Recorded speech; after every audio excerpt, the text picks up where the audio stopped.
18절부터 23절 말씀 우리 다 같이 보겠습니다. 여호와 하나님이 이르시되 사람이 혼자 사는 것이 좋지 아니하니 내가 그를 위하여 돕는 배필을 지으리라 하시니라. 여호와 하나님이 흙으로 각종 들짐승과 공중의 각종 새를 지으시고 아담이 무엇이라고 부르나 보시려고 그것들을 그에게로 이끌어 가시니 아담이 각 생물을 부르는 것이 곧 그 이름이 되었더라. 아담이 모든 가축과 공중의 새와 들의 모든 짐승에게 이름을 주니라.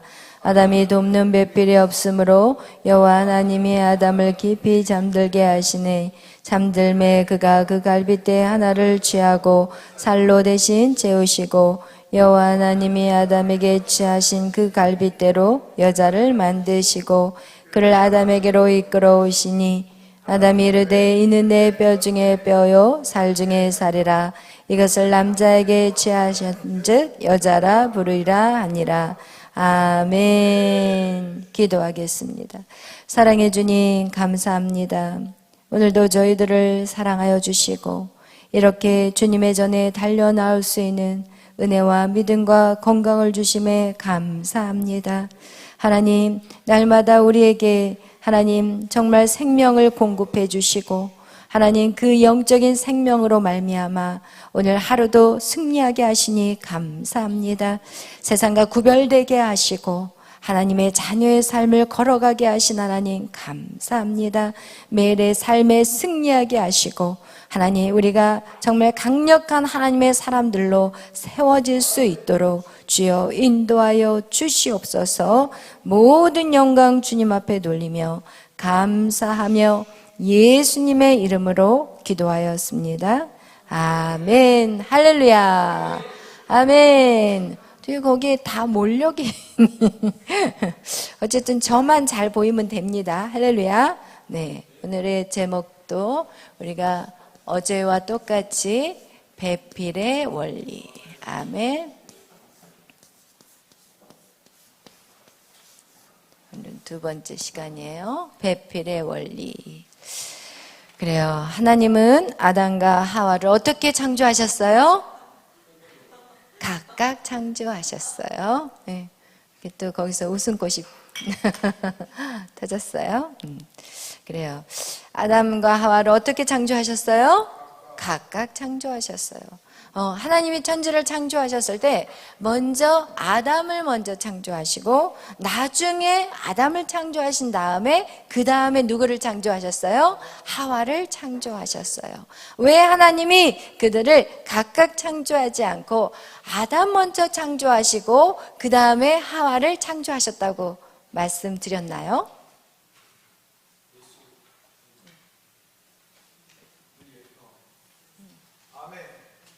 네.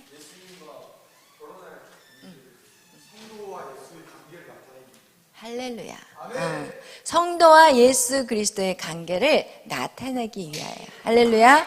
여러분 그래서 우리가 이 아담을 창조하시고 난 다음에 아담을 잠을 재우고 그리고 그 잠잔 동안에 그 옆구리에서 어떻게 보면 옆구리에서 그 갈빗대를 취할 때 분명히 피와 물이 쏟아졌을 것이고 그것을 의미하는 것이 무엇이냐? 예수 그리스도와 교회의 관계, 곧 예수의 신부, 그리스도의 신부의 관계를 의미한다고 말씀하고 있습니다. 그래서 로마서 5장 14절에서는 뭐라고 말하냐? 아담은 오실자의 모형이라고 말하고 있어요. 그 오실자가 누굴까요?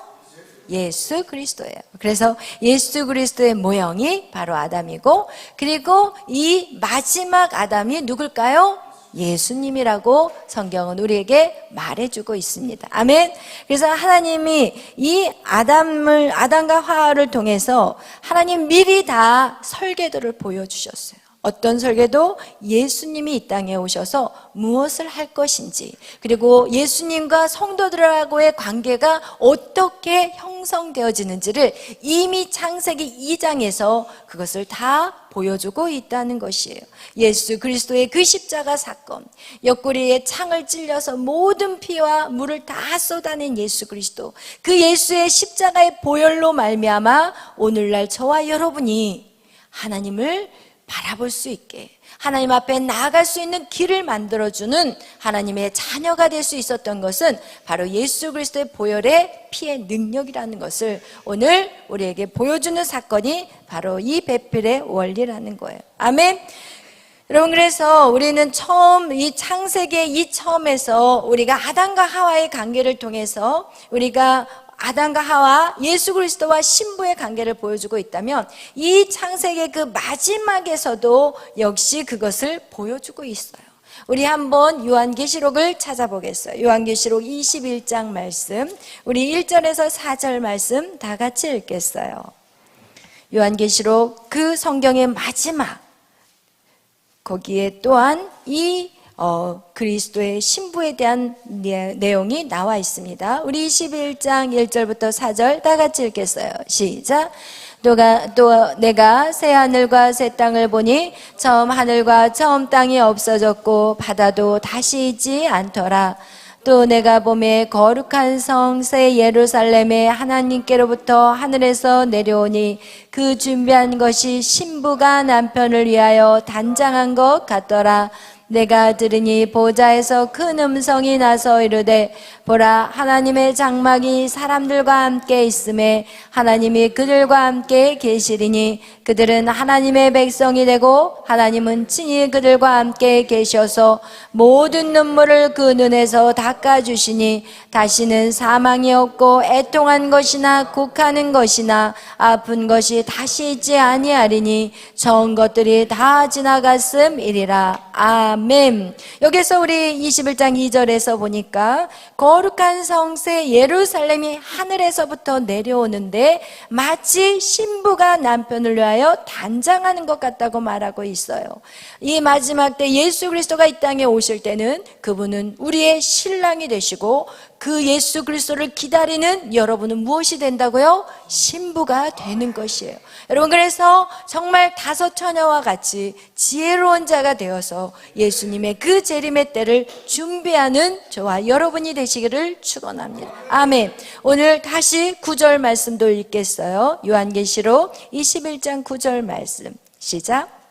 일곱 대접을 가지고 마지막 일곱 재앙을 담은 일곱 천사 중 하나가 나와서 내게 말하여 이르되, 이리 오라. 내가 신부 곧 어린 양의 아내를 내게 보이리라 하고. 아멘. 이제 마지막 재앙, 마지막 천사가 나타났을 때, 이제 그때 누가 이제는 나타나느냐? 바로 신부, 저와 여러분, 어린 양의 아내라고 표현하고 있어요. 여러분, 창세기 2장에서도 우리가 아담과 하와를 통해서 예수 그리스도와 신부에 대한 관계를 보여주고 있고, 오늘 또한 요한계시록의 맨 마지막 그 21장에 가서 누구에 대한 어린 양의 아내, 어린 양이 누구예요? 예수 그리스도예요.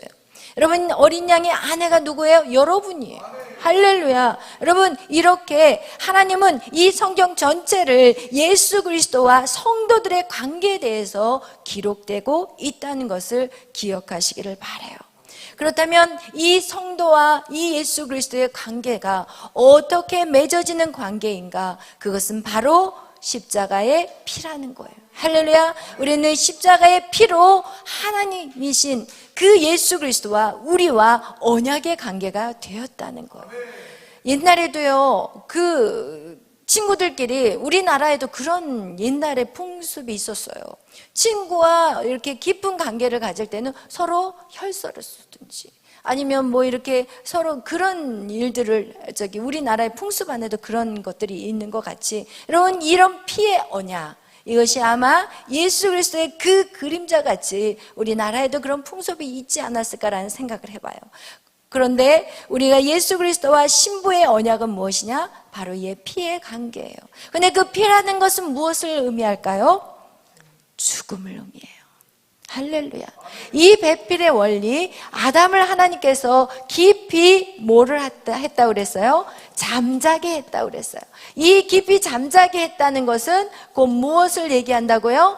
죽음을 얘기하는 거예요. 여러분, 이렇게 이 죽음의 이 그리스도와 그의 신부들의 관계는 반드시 죽음을 통해서만 이루어진다는 것을 성경은 우리에게 말씀하고 있어요. 그래서 우리가 배필의 관계를 생각할 때도, 여러분 배필의 관계는 여러 가지가 있다고 그랬어요. 다양하다고 그랬어요. 어떤 것이 있다고 그랬어요? 육체의 배필이 있다고 그랬어요. 그 다음에 사역의 배필이 있다고 그랬고, 또 사업의 배필, 또 물질의 배필, 또 어떤 사건의 배필. 여러분 이렇게 이 배필은 다양하게 있다는 것을 우리는 말씀을 어저께 나누었어요. 여러분 안에, 여러분 이 육체의 배필이라는 것은 무엇이냐? 부부관계예요. 부부, 남자와 여자가 만나서 그렇게 부부관계를 갖는 것을, 그것을 부부로 만들어진 이것을 갖다 육체의 배필이라고 얘기하고 있어요. 많은 사람들이 기도하고 응답받고 그리고 나서 결혼을 했는데, 여러분 그 결혼 생활이 어려워, 힘들어. 그러면은 들어오는 생각들이 무엇이냐? 아, 이 남자는 나의 배우자가 아니나 보다. 이 여자는 나의 배우자가 아니나 보다. 본인들이 기도하고 결혼한 사람들도 그렇게 생각을 해요. 그 다음에 기도 안 하고 결혼한 사람은 그 생각이 어떨까요? 더 심해요. 그래서 오늘날 진짜 많은 사람들이 가정을 그냥 깨버려요. 그래서 왜 이혼했어요? 그러면 생각이 틀리다는 이유 때문에. 서로 생각이 다르대요. 여러분, 한 가정에서 태어난 자녀들도 생각이 달라요. 한 부모 밑에 태어난 두 자녀가 있는데 생각이 달라요. 오빠의 생각, 그리고 동생의 생각이 달라요. 형의 생각, 그리고 동생의 생각이 다르다니까요. 여러분 자녀를 낳아보면요, 한 명은 진짜 굉장히 적극적인 자녀가 태어나고 한 자녀는 굉장히 소극적인 자녀가 태어나요. 한 자녀는 굉장히 고집이 센데 또 한 자녀는 굉장히 부드러워, 여자 같아. 한 자녀는 이고, 여러분 그것을 어떻게 알 수 있어요? 이삭의 아들들만 봐도 알아요. 두 아들이 있었잖아요. 에서와 야곱이 있었잖아요. 에서는 들로 산으로 뛰어다니지만 야곱은 어때요? 집에서 음식만 만들고 앉아있어요. 여러분 이렇게 한 부모 밑에서 태어난 두 자녀도 다른데, 여러분 부부가 만나서 뜻을 일치시킨다는 것은 이거는 기적이야. 이건 있을 수 없는 일이라는 거예요. 그렇기 때문에 여러분 여기에서는 뭐 결혼하신 분도 있고 또 앞으로 결혼하실 분도 있어요. 그러나 여러분 절대로 잘못된 결혼은 없어요. 사람이 그 길을 계획할지라도 그 걸음을 인도하신 이는 여호와시니라. 아멘. 근데 여러분 우리가 이런 경우들이 있어요. 우리가 결혼하기 전에 그런 막 이 타투라든지 이 점집에 가면 돼, 타로라든지 점집에 가면 돼요, 안 돼요? 안 돼요. 그런데 우리는 아무 생각 없이 자기야 여기 타로가 있는데 한번 잠깐 재미로 볼까? 이러면서 들어가는 거야. 여러분 절대로 들어가면 안 돼요. 왜냐면 그것에 쉬어버려. 여러분 우리는 하나님이 인도하지 않으면 여러분 절대로 우리는 그 길을 갈 수가 없다니까요. 여러분 우리가 결혼해서 배우자가 됐다면 그게 하나님 뜻인 거예요. 근데 많은 사람들은 살다가 힘들면 하나님 뜻이 아니나 보다. 또 살다가 내 부모가 반대해가지고 결혼해서 내가 이런 고난을 받나 보다, 이런 생각들을 해요. 그리고 또 점집에 들렸는데 그 점집에서 두 사람은 아닌데, 두 사람을 만나면 평생 울고 살아야 돼, 이런 말을 들었는데도 너무 사랑하니까 어떻게 해요? 결혼을 해요. 그러면 어려움이 생길 때마다 무슨 생각이 들까요? 점집에서 그 여자가 한 얘기가 떠오르는 거야. 그래서 무슨 생각을 하냐면 내가 그 말을 들을 건데 이제는 좋아했던 그 사랑도 어디로 다 날아가 버리고 이제는 서로 미움과 원망밖에 생기지 않는 그 상황 속에서 이제는 생각나는 것이, 이제는 들었던 얘기들이 다 생각이 나는 거야. 니네가 부모 말 안 듣고 결혼했으니까 그렇게 그 지경이 된 거야. 분명히 거기서 점집에서 둘이 결혼하지 말라고 했는데 결혼해서 이 지경이 된 거야. 이러면서 완전히 사단에게 사로잡혀 버리는 거예요. 그러나 여러분 절대로 하나님의 뜻이 아니면 두 사람은 만날 수 없어요. 여러분 우리가 사람을 만나도 우연이라는 게 없어요. 하나님의 뜻 안에서 우리는 다 만나게 돼 있어요. 그렇기 때문에 여러분의 어떤 생각이 여러분 안에 파고 들어온다 할지라도 여러분 그것은 악한 생각이에요. 할렐루야. 여러분 이미 결혼을 했다면 이제는 그 결혼 안에서 배필의 원리를 풀어내야 되는 거예요. 배필의 원리가 뭐예요? 남자가, 아담이 옆구리가 어떻게 보면은 옆구리가 터져서 거기서 하와가 나온 거예요. 옆구리가 찢어져서 하와가 나온 거라니까요. 여러분, 그래서 남자들은 어떻게 돼야 돼요? 죽어야 돼요. 남자들이 집에서 좀 죽어줘야 돼요. 할렐루야. 꼭 그것이 꼭 남자들에게만 행해지는 건 아니에요. 왜냐하면 그리스도가 죽음으로 성도들이 나왔기 때문에 여러분, 우리가 죽어야 된다는 거, 남자든 여자든 죽어야 되는 거예요. 그 속에서 여러분 진정한 배필이 생기는 거예요. 여러분, 감동을 줘야 돼요. 내 식구들에게 감동을 줘야 돼요. 제가 사역을 하면서 힘들었던 것이 무엇이었냐면, 어저께도 말씀을 드렸지만 저희 목사님의 의견대로 어떤 일들을 추진할 때, 제가 그럴 때 제가 굉장한 배신감을 느끼더라고요. 어떻게 내 말은 하나도 일도 안 들어줄 수 있을까?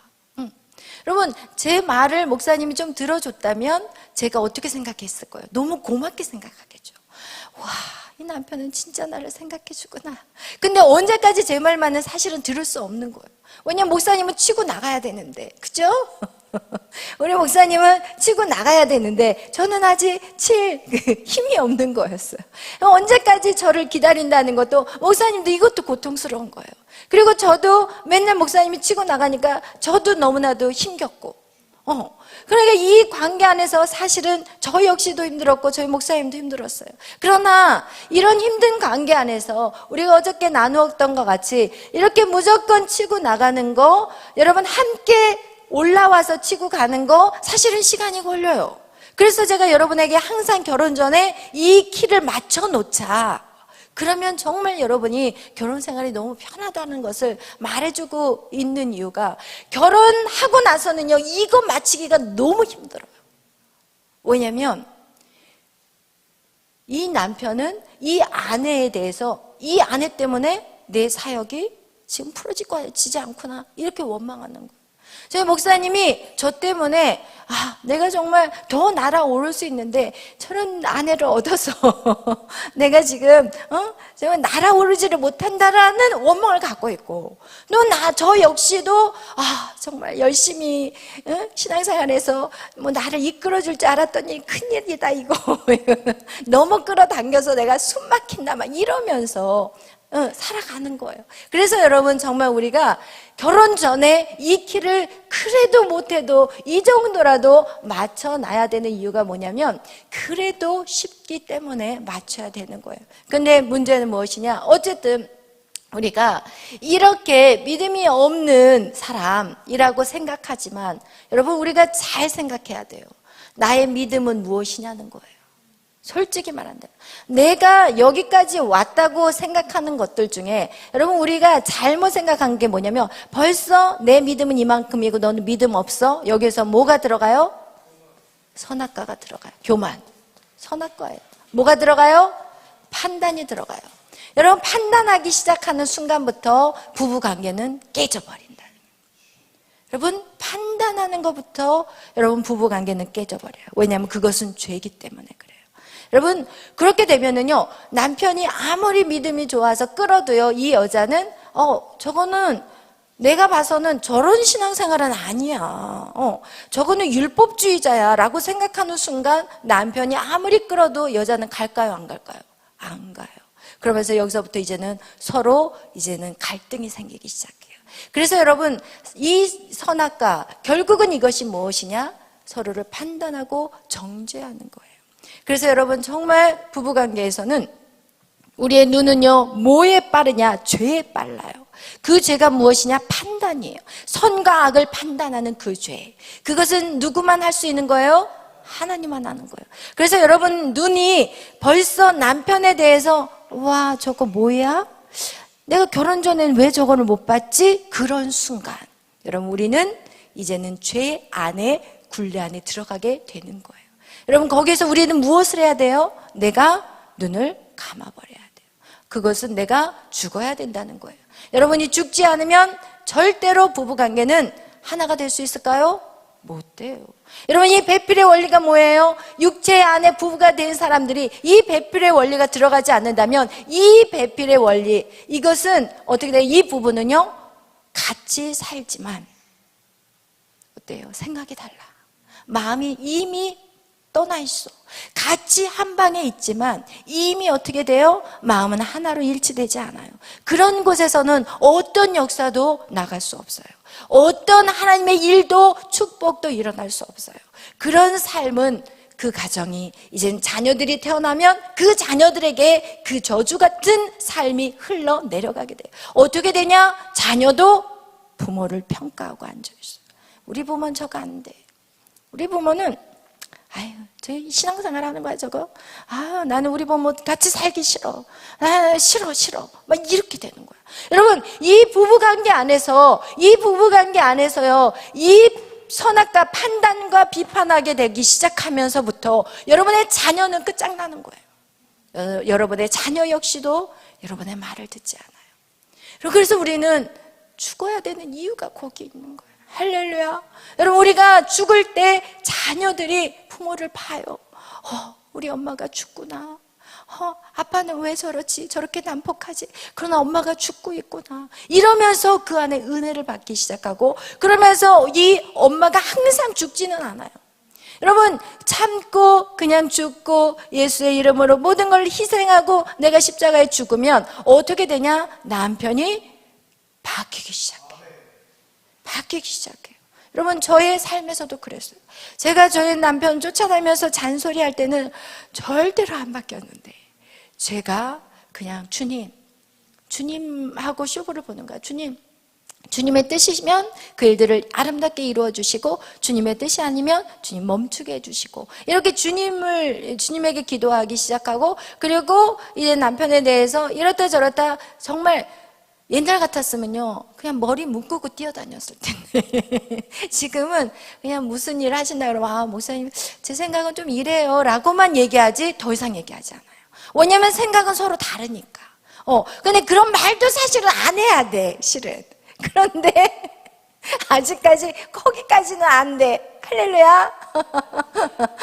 이제는 거기까지 가기를 기도하고 있어요. 저도 계속해서 제 자신을 보고 있어요. 하나님, 여기까지는 이젠 됐는데 이젠 조금만 더 변화되게 해주세요.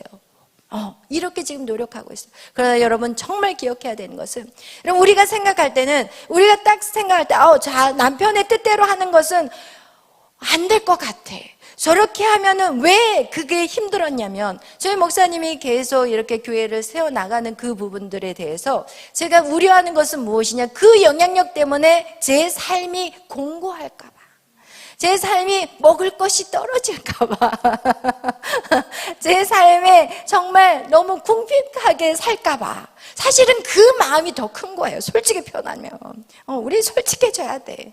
남편이 그렇게 교회를 하다 보면, 교회 어려움이 생기다 보면, 여러분 사실은 그렇게 넉넉한 사례비도 아니지만 그것조차도 없다면 생활이 이제 힘들어질 거 아니에요. 그러니까 그런 부분들이 목사님이 조금 안정된 그런 어떤 삶을 살 수 있도록 교회를 운영하면 얼마나 좋을까, 이런 생각들을 하게 되는 거예요. 그냥 무리하지 않기를 바라는 거예요. 그러나 이 목사님 같은 경우는 지금 무리라는 거가 없는 거야. 그냥 믿음으로 그냥 치고 나가는 거야. 믿음으로 그냥 그러면서 저한테 믿음이 없는 자요 라고 그럴 때 이제 제가 헷갈리는 거예요. 주님, 믿음이 무엇이 믿음입니까 이제. 왜냐하면 저의 사고와 목사님의 사고가 완전 구조가 다르다니까요. 그러니까 서로 아무리 대화를 해도 이게 이렇게 될까요, 안 될까요? 한 번도 안 됐어요. 지금까지. 지금 저희가 94년도에 결혼해가지고 지금 어떻게 돼 있어요? 몇 년도 된 거예요? 거의 30년 돼가는 거죠? 1년 빼고. 한 번도 이게 안 됐어요, 솔직히 표현한다면. 그리고 한 번도 이게 안 됐는데, 중요한 거는 제 뜻대로 안 되고 목사님 뜻대로 한 거예요. 우리 목사님은 굉장히 유하고 자기가 굉장히 아내를 생각한다고 막 말을 하지만 모든 결정 혼자 다 해버려. 그리고 지금까지 제 결정을 한 번도 따라준 적이 없어요. 그러니까 제 안에는 뭐가 있을까요? 상처가 있었어요. 상처가. 근데 그 상처까지도 주님 안에서 이제 주님이 해결하시는 거예요. 왜? 주님은 그 남편을 통해서 누구를 죽이기를 원하세요? 저를 철저하게 죽이기를 원해요. 그런데 그렇게 죽어지더라고요. 처음에는 진짜 싸웠어요. 근데 그것이 해답이 아니라는 걸 알았어요. 그리고 나서 어떻게 하냐? 왜냐면 이게 해답이 안 돼요. 둘 다 죽는 것이더라고요. 싸우게 되면 둘이 죽더라고요. 그래서 제가 하나님 앞에 기도를 한 것은, 하나님, 저는 이제 하나님과 독대할 거예요. 하나님이 남편을, 하나님이 저한테 그랬거든요. 나의 종은 내가 할 거다. 네가 왜 참견하냐 막 이러시더라고요. 그래서 주님, 알겠어요. 이제는 제가 주님을 신뢰할게요. 주님을 신뢰할게요. 주님이 남편을 어떻게 하시든지, 남편이 어떤 결정을 하든지 그것은 주님의 결정이라고 생각할게요. 제가 이러면서 계속해서 그렇게 해서 믿음으로 걸어 나왔어요. 지금까지. 그러니까 제가 얼마나 평안한지 몰라요. 진짜 평안해요. 할렐루야. 일산에 시장 성전이 생겼는데도 평안해요. 할렐루야. 안산교회도 있고 일산에 시장교회가 생겼고, 이제 곧 있으면 또 강남에 또 기도의 처가 또 생긴다고 하더라고요. 그런데도 목사님 그러다가 네 그냥 그러고 말았어요. 옛날 같으면 이런 저의 모습이 없어요. 그러나 하나님이 그렇게 바꿔가세요. 사나 죽으나 주의 뜻이라면 해야 되는 것이고. 할렐루야. 여러분, 이런 것들이 여러분 정말 이 부부관계 안에 너무 다르기 때문에 사실은 너무 훈련이 빡세요. 그래서 내가 죽지 않으면 절대로 부부가 하나가 될 수가 없어요. 사단은 어떻게 공격하냐? 야, 너 남편하고 계속 살다가 너 너무 고생이 많으니까 그냥 끝내버려라. 막 이런 생각이 여러분 안 들어올지 알아요? 저라고? 들어와요. 지금은 안 들어올 것 같아요? 들어와요. 이건 영적인 공격이기 때문에. 믿음이 있다고 해서, 제가 목사라고 해서 그런 생각이 안 들어와요? 들어와요. 그렇다면 여러분에게는 안 들어올까요? 더 많이 들어와요. 할렐루야. 여러분, 우리는 항상 영적인 공격을 여러분이 꼭 생각해야 돼요. 우리에게 오는 이 모든 생각들은 사단의 영적인 공격이라는 걸 아셔야 되고, 거기서 여러분이 반응해야 될 것은 말씀대로 반응하셔야 돼요. 할렐루야. 여러분, 이렇게 우리의 이 부부관계 안에서 내가 생각할 때는 이게 반드시 옳아요. 그러나 그것은 여러분의 주관인 거예요. 여러분 꼭 주의하셔야 돼요. 내 생각은 다 맞고 남편의 생각은 틀렸다. 하나님이 이걸 원하지 않으세요. 하나님은 어떻게 하기를 원하냐? 복종하기를 원해요. 아내들이요, 남편에게 뭐하라? 복종하라. 할렐루야. 심플해요. 신앙은 심플해요. 신앙은 복잡하지 않아요. 그냥 복종하라는 거예요. 복종이라는 건 뭐예요? 이해되면 복종하는 거예요? 아니에요. 복종이라는 건 이해돼서 하는 게 아니에요. 그냥 하는 거예요. 할렐루야. 여러분, 아직도 여러분의 부부관계 안에 문제가 있다면 첫 번째, 여러분이 죽지 않아서 그래요. 여러분, 아직도 가정이 콩가루인가요? 여러분이 죽지 않기 때문에 콩가루가 돼버린 거예요. 여러분이 죽어야만이 어떻게 되냐? 가정이 살아요. 할렐루야. 하나님이 그 길은 하나님이 인도하세요. 남편이 지금 하는 모든 것이 틀린 것 같지만 내가 그냥 복종하고 걸어가면 하나님이 어떻게 해요? 선한 길로 인도하시는 거예요. 하나님은요, 그것을 보기를 원하시는 거예요. 하나님의 선한 길로 인도하심을 너희가 믿냐는 거예요. 할렐루야. 아멘. 그래서 여러분, 정말 여러분이 이 부부관계 안에서 여러분 정말 어떻게 해야 되냐? 죽음이라는 거예요. 죽어야 된다는 거예요. 할렐루야. 계속 우리 성경은요, 우리에게 이거를 얘기해요. 할렐루야. 우리 계속 죽으란 얘기를 하잖아요. 그리고 사역에서도 마찬가지. 사역에 우리에게는 배필이 있다고 그랬어요.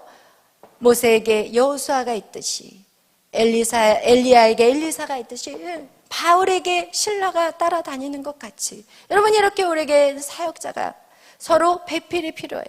여러분, 이런 배필이 있어야만이 어떻게 해요? 확 폭발적으로 일어나기 시작하는 거예요. 할렐루야. 그래서 여러분, 이 사역을 위해서도 어떤 일들이 일어나야 되냐? 여러분이 그 사람을 위해서 죽을 각오를 해야만이 그 사역의 폭발적인 역사가 일어나는 것이고, 사업도 마찬가지예요. 여러분, 사업을 하다가 왜 깨지는지 알아요? 돈 때문에 깨져요. 그래서 동업을 아는 사람끼리 동업하지 말라는 이유가 뭐냐면 돈 때문에. 그 몇 푼 더 값지겠다고 돈 때문에 결국은 사업하다가 서로 끝장나버리는 거예요. 여러분, 절대로 여러분은 사람을 얻지 돈을 얻는 자가 되지 않기를 바라요. 아멘. 여러분 누구랑 동업을 한다든지 누구랑 사업을 할 때 여러분이 조금 손해봐야 돼요. 여러분 그러나 그것을 손해로 만들지 않는 분이 하나님이에요. 여러분 아브라함과 롯이 있었어요. 롯은 누구예요? 아브라함의 조카였어요. 아브라함이 그 롯의 아버지가 일찍 세상을 떠났을 때 그 조카 롯이 이제 부모가 없으니까 이 아브라함이 자기 자식과 같이 케어를 했어요. 그리고 나서 가나안 땅으로 떠날 때도 이 롯을 챙겨가지고 오고, 그리고 아브라함 옆에 롯이 항상 같이 사니까 롯도 축복을 받았어요. 그래서 그 소떼나 양떼들이 너무 많으니까 서로 이제는 하인들끼리 싸우기 시작해요. 그럴 때 아브라함이 어떻게 해요? 먼저 양보해요. 절대로 양보하기 싫을 것 같아. 왜냐면 내가 어른이고 내가 요태 동안 그 조그만 아이부터 시작해서 내가 다 키워놨는데, 그리고 나와 같이 있으면서 이 아이가 정말 부자가 됐는데, 그렇다면 야 롯아, 너는 좀 이제는 너희랑 우리 하인들이랑 자꾸 싸우니까 너는 그냥 나를 떠나서 가라, 이렇게 그냥 내보낸 것이 아니라, 롯, 이 땅을 봐봐. 이 땅에서 네가 제일 좋은 땅을 가져가. 그럼 어떻게 이렇게 할 수 있어요? 여러분 진짜 여러분이 사업을 제대로 성공하고 싶다면 여러분 이 배필의 원리가 반드시 있어줘야 돼요. 가장 좋은 땅 가져가. 그러나 하나님은 어떻게 하세요? 하나님은 롯이 진짜 딱 보니까 우와 저 소돔과 고모라, 저기는 그냥 너무 숲풀이 우거져 있고 저기는 진짜 너무 아름다운 땅인 거야. 딱 보니까 에덴 동산 같았더라고 얘기하고 있어. 그러면 그렇게 에덴 동산같이 좋았던 땅이라면 삼촌이 저를 키워주느라고 얼마나 고생하셨어요.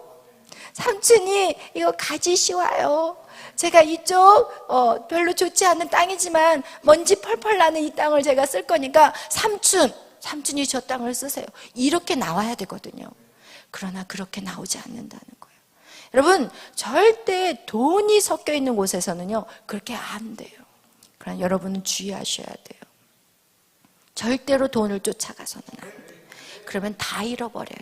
롯은 어떻게 됐어요? 거지 됐어. 소돔과 고모라를 쫓아간 어떻게 보면 그 은혜를 잊어버린 배은망덕한 삶을 산 롯은요 다 잃어버렸어. 다 잃어버리고 완전 거지 돼가지고 그냥 소돔과 고모라에서 뛰어나올 때 맨발로 뛰어나왔어. 뭐 하나 제대로 챙기지도 못하고. 여러분 그런 하나님의 역사하심을 여러분 아셔야 돼요.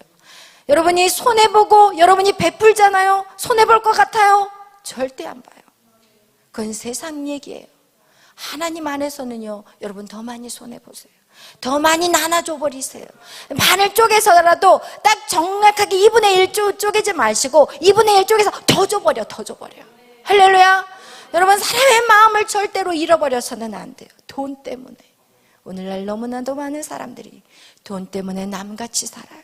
가족인데, 형제인데, 같이 어렸을 때 형, 아우 하고 뛰어놀던 그들이 지금은요 아버지 유산 때문에 완전 원수가 돼서 살아가고 있어요. 이게 말이 됩니까? 이게 말이 돼요? 말이 안 되잖아요. 여러분 부모가 떠났어도 왜 자식들을 많이 낳겠냐고. 왜 자식들을 서로 우애하고 살으라고 많이 낳아준 거예요. 여러분 하나님 왜 교회를 세우셨냐고요. 왜 교회를? 교회 여러분들을 통해서 서로 힘이 되고 서로에게 의지가 되고 서로가 기도의 동역자가 되라고, 이렇게 하나님이 이 교회라는 이 터전을 만드셔서 세상의 악한 것들을 이길 수 있는 이 땅이 바로 하나님이 영적인 가족이라는 거예요. 그러나 교회 안에서 시기 질투하고 그 조그만 돈 때문에 서로 틀어지고 그냥 뭐 때문에 서운해가지고 그냥 틀어져가지고 원수같이 사는 그런 인생들이 교회 안에 얼마나 많냐는 거예요. 여러분 배필의 원리, 하나님은 왜 아담과 하와에게만 이 배필의 원리를 준 것이 아니라 모든 관계 안에 이 배필의 원리는 다 들어가야 되는 거예요. 할렐루야. 여러분 이렇게 아브라함이 자기가 손해보고 다 줬을 때 하나님이 아브라함에게 따로 찾아오셨어요. 롯이 떠난 다음에 아브라함아 네가 동서남북으로 봐라. 네가 보는 이 땅이 다 너의 것이라고 하나님이 그렇게 축복해버렸어요. 하나님은 그런 분이세요. 하나님이 여러분이 손해본 거 다 알아요. 주님의 사랑으로 손해본 거 하나님은 더블 따따블로 갚아버렸어요. 하나님은 그런 분이시라는 거 여러분 항상 명심하세요. 그래서 돈은 잃어도 돼요. 그러나 사람을 잃지 않도록 여러분 꼭 그 말씀대로 살아내시기를 축복합니다. 여러분 이와 같이 우리가 이렇게 배필의 원리로 우리가 정말 우리 자신들을 죽인다면 하나님이 그 사람과 함께 연합함으로 인해서 하나님이 정말 물질도 배로 거두게 하시고 여러분 정말 관계도 배로 걷게 하시고 여러분 관계 안에서도 마찬가지예요. 어떤 사람은 정말 편한 사람이 있어요. 근데 어떤 사람은 말도 안 되는 사람이 있어요. 근데 저희 목사님이 어떤 얘기를 하셨냐면 사람들을 만나면 저 사람은 참 인품이 좋고 너무 정말 괜찮은 분들이 있고 어떤 사람은 저 사람 이해가 조금 안 되지요? 왜 저러실까라는 분들이 있어요.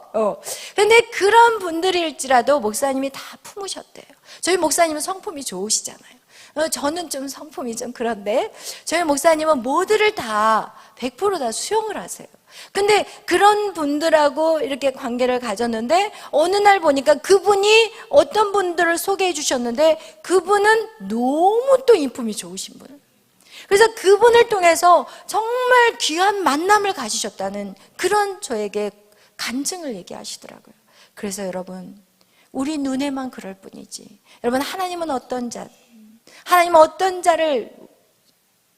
자를 선택하시고 사용하시냐.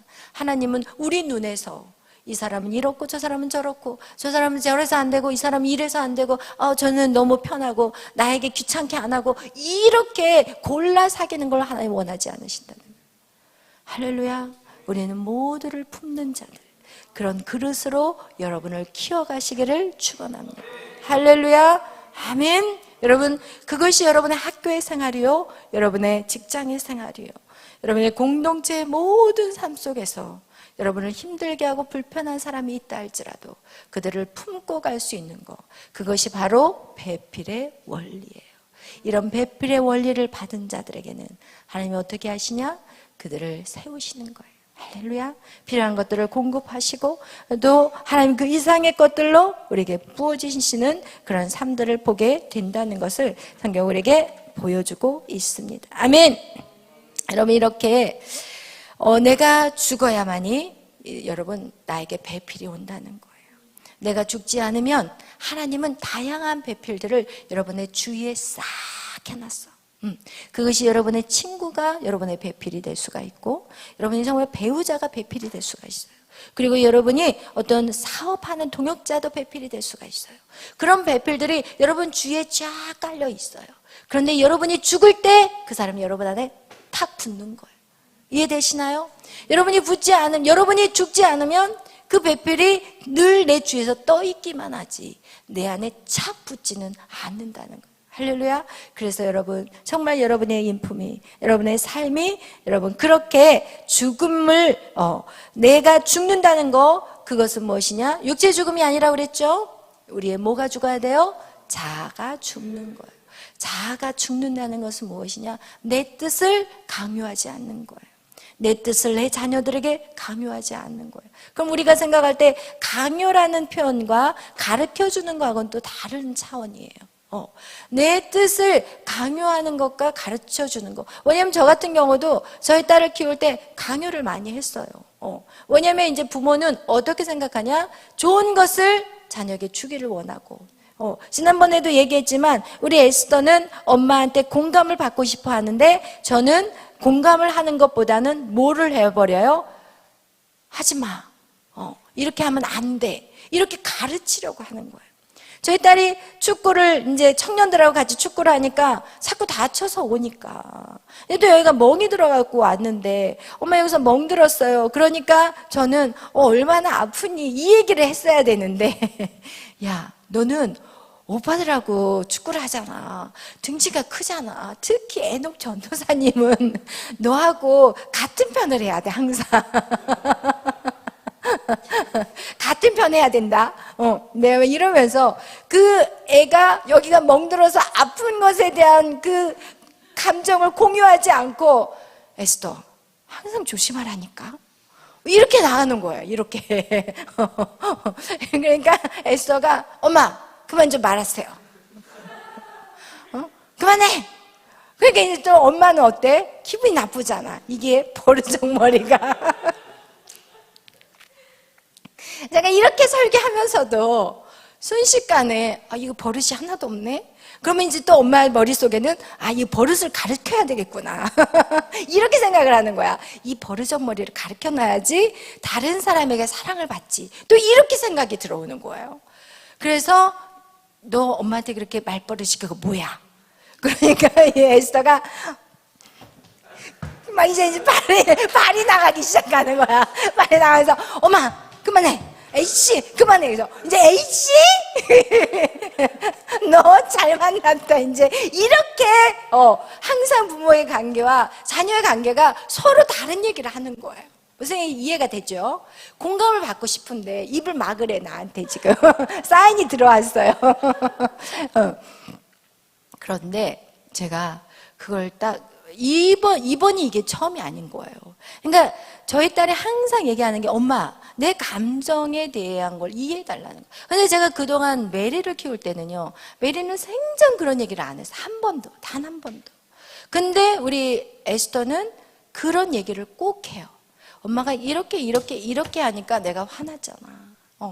자기는 열심히 수학 문제를 다 풀고 이제는 엄마한테 칭찬을, 짧은 시간에 이 수학을 풀어가지고 엄마한테 칭찬을 받고 싶어 하는데, 저는 얘가 열심히 풀길래 제가 이거 열심히 풀고 나면, 이거 다 풀고 나면 교회 가라고 허락을 했기 때문에 얘가 지금 교회 가고 싶어서 이거를 빨리 풀었구나 이렇게 생각을 한 거예요. 그래서 내가 에스더야 너 이거 교회 빨리 가고 싶어서 빨리 풀었지? 이렇게 대답을 해버린 거예요.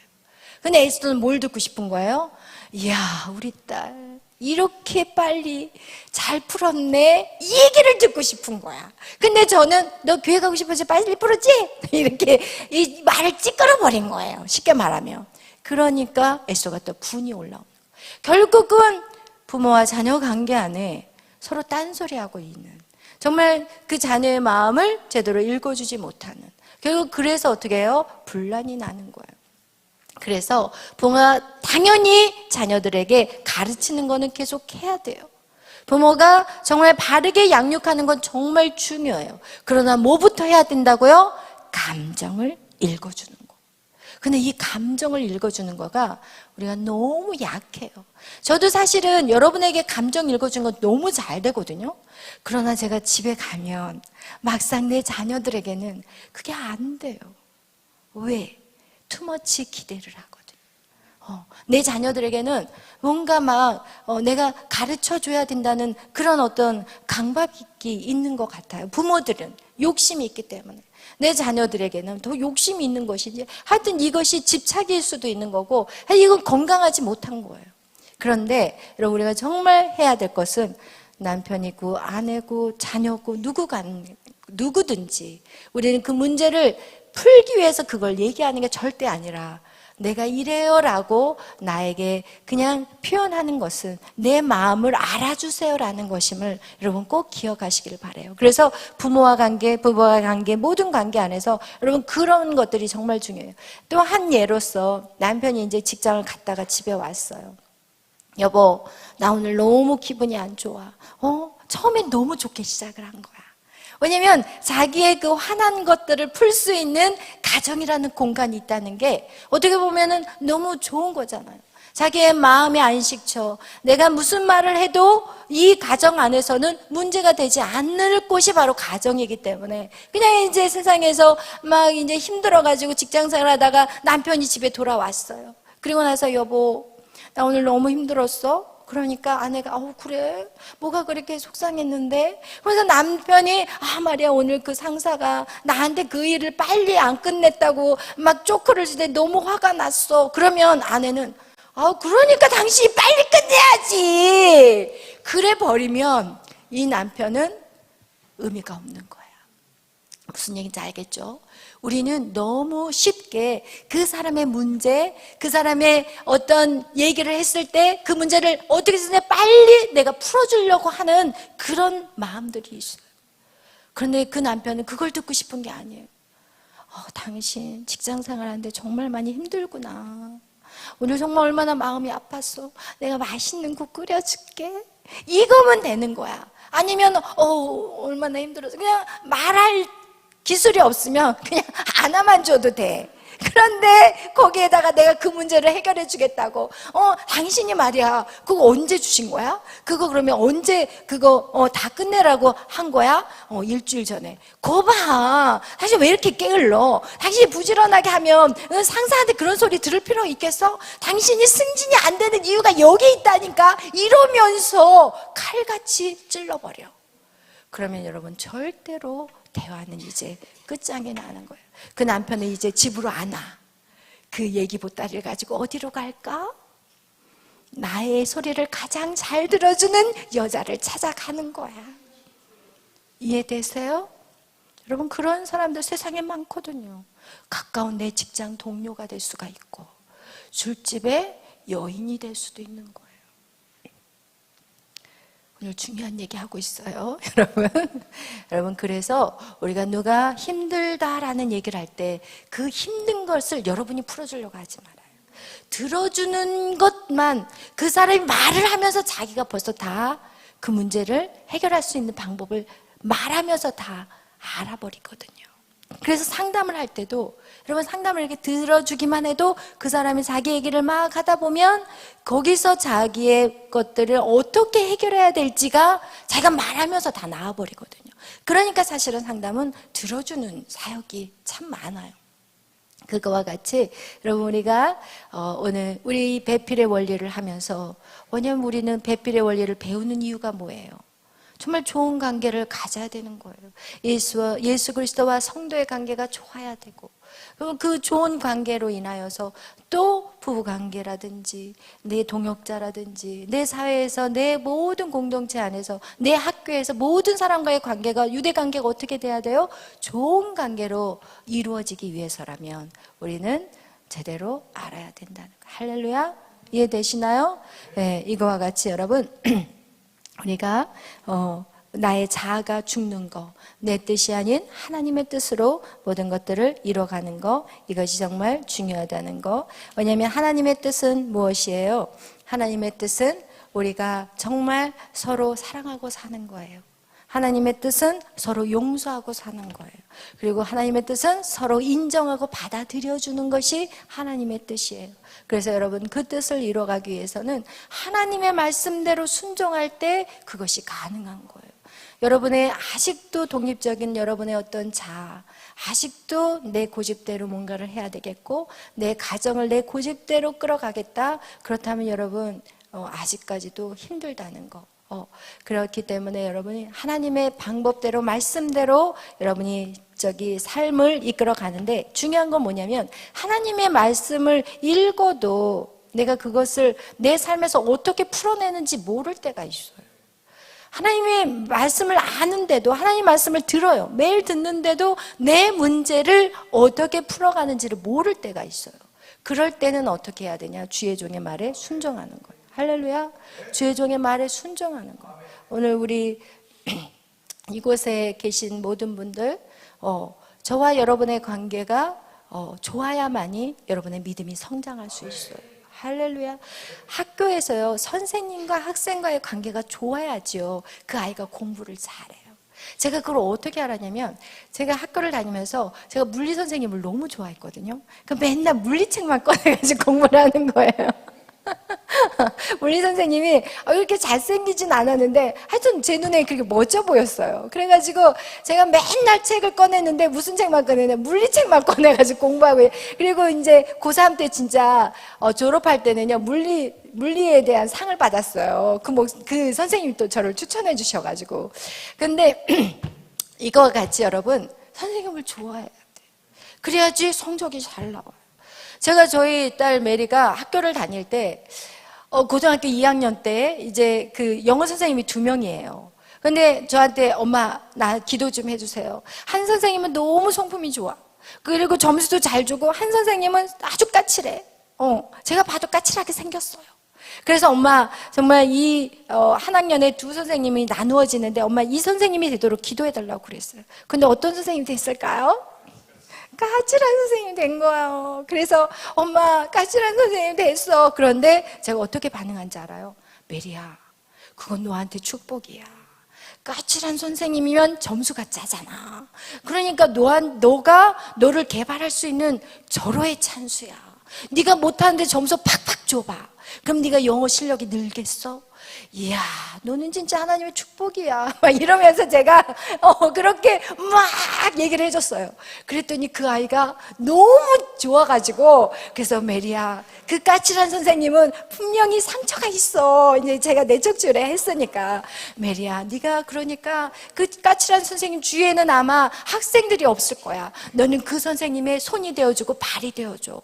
무슨 일이 있으면 선생님 뭐 좀 도와드릴까요? 선생님 제가 이것 좀 해드릴까요? 이렇게 네가 적극적으로 선생님을 도와준다며 그 까칠한 선생님의 마음이 좀 녹아지지 않겠니? 이렇게 얘기를 했거든요. 근데요, 이 아이가 영어를 너무 2학년 때 진짜 영어 성적이 확 올라가 버렸어요. 할렐루야. 여러분, 그래서 우리는 선생님을 좋아해야 돼요. 여러분이 저를 좋아해야 돼요. 그래야만 여러분이 영적인 성장이 이루어져요. 여러분이 저를 신뢰해줘야 돼요. 그래야지 제가 무슨 말을 할 때 여러분이 100% 믿고 그대로 순종하기 때문에. 할렐루야. 여러분, 그래서 주의 종들하고는, 성도들하고는 어떻게 돼야 돼요? 친해져야 돼요. 마치 성도가 예수 그리스도하고 싹 붙어있는 것 같이 저와 여러분이 다 붙어 있어야 돼요. 할렐루야. 여러분, 이것이 정말 중요해요. 그것은 저를 사랑하라는 의미가 절대 아니라 여러분의 믿음의 성장을 위해서 반드시 필요해요. 제가 이 사역을 하면서 첫 번째 하는 사역이 뭐냐면 하나님과 여러분과의 관계를 물어봐요. 하나님을 어떻게 생각하십니까? 이거를 물어봐요. 왜냐하면 하나님이 불편해요 라고 말하면 그 사람은요, 여기서 백날 예배를 드려도 하나님은 불편해. 믿음이 성장할까요? 절대 안 돼요. 그래서 여러분, 제가 항상 내적 치유할 때 첫 번째 질문이 하나님을 어떻게 생각하시나요? 라는 질문을 많이 해요. 근데 아직 그렇게 내적 치유할 때 그런 질문을 못할 경우도 있어요. 왜냐면 다른 것부터 먼저 마음의 것들을 치유할 때가 있기 때문에 못할 때도 있지만, 하여튼 제가 그 질문을 반드시 한 번은 던져요. 왜? 하나님과의 관계가 좋아야만이 우리는 믿음이 성장이 돼요. 하나님이 이해가 안 돼. 왜 하나님 나에게 이런 고난을 주셨어요? 하나님은 왜 내 아이를 빼앗아 갔어요? 하나님은 내 물질 왜 앗아갔어요? 하나님 왜 저런 사람을 만나게 했어요? 하나님 왜 저 아버지가 내 아버지가 되어야 됐어요? 하나님 왜 이런 하나님에 대한 의구심이 있다면 우린 절대로 믿음이 성장하지 않아요. 그 모든 것들이 완전히 깨져버려야 돼요. 그거하고 똑같은 거예요. 할렐루야. 여러분, 그래서 이 관계라는 게 너무 중요한데 이게 배필의 원리라는 거예요. 할렐루야. 아멘. 여러분의 생각, 하나님에 대한 여러분의 그 왜곡된 생각, 여러분이 지금은 이해가 되지 않아. 하나님이 여러분에게 그런 상황을 만들어준 거, 그런 부모를 만나게 했다든지, 여러분 안에 그런 아픔들, 그런 남편, 그런 아내를 만나게 했던 그 모든 것들이 지금은 이해할 수 없지만 여러분이 그 이성, 여러분의 뜻을 죽여버리고 하나님, 내가 100% 하나님을 신뢰합니다. 내가 이해되지 않지만 하나님을 100% 내가 의지합니다. 이런 결단을 딱 하고 들어가면 어느 때가 딱 되잖아요. 그럼 이해가 되기 시작하는 거예요. 할렐루야. 아멘. 그것을 죽이라는 거예요. 그것을. 아직도 여러분이 하나님에 대한 그 여러분의 편견이 있습니까? 사람에 대한 선입견이 있습니까? 다 죽여버리라는 거예요. 할렐루야. 그리고 여러분이 어떻게 해야 되냐? 하나님은 나의 100% 신뢰할 수 있는 나의 아버지고, 사람은 내가 100% 사랑해야 될 대상이라는 것을 여러분이 10년 가운데 완전히 붙잡아 버리라는 거예요. 할렐루야. 사람을 만나면 저 사람은 나를 힘들게 할 사람 같아. 남자들은 다 무서워. 이런 생각들이 우리 안에 얼마나 많은지 몰라요. 여러분, 그 모든 성경이 아닌 세상에 살다가 만들어진 모든 세계관과 생각들, 그걸 죽여버리라는 거예요.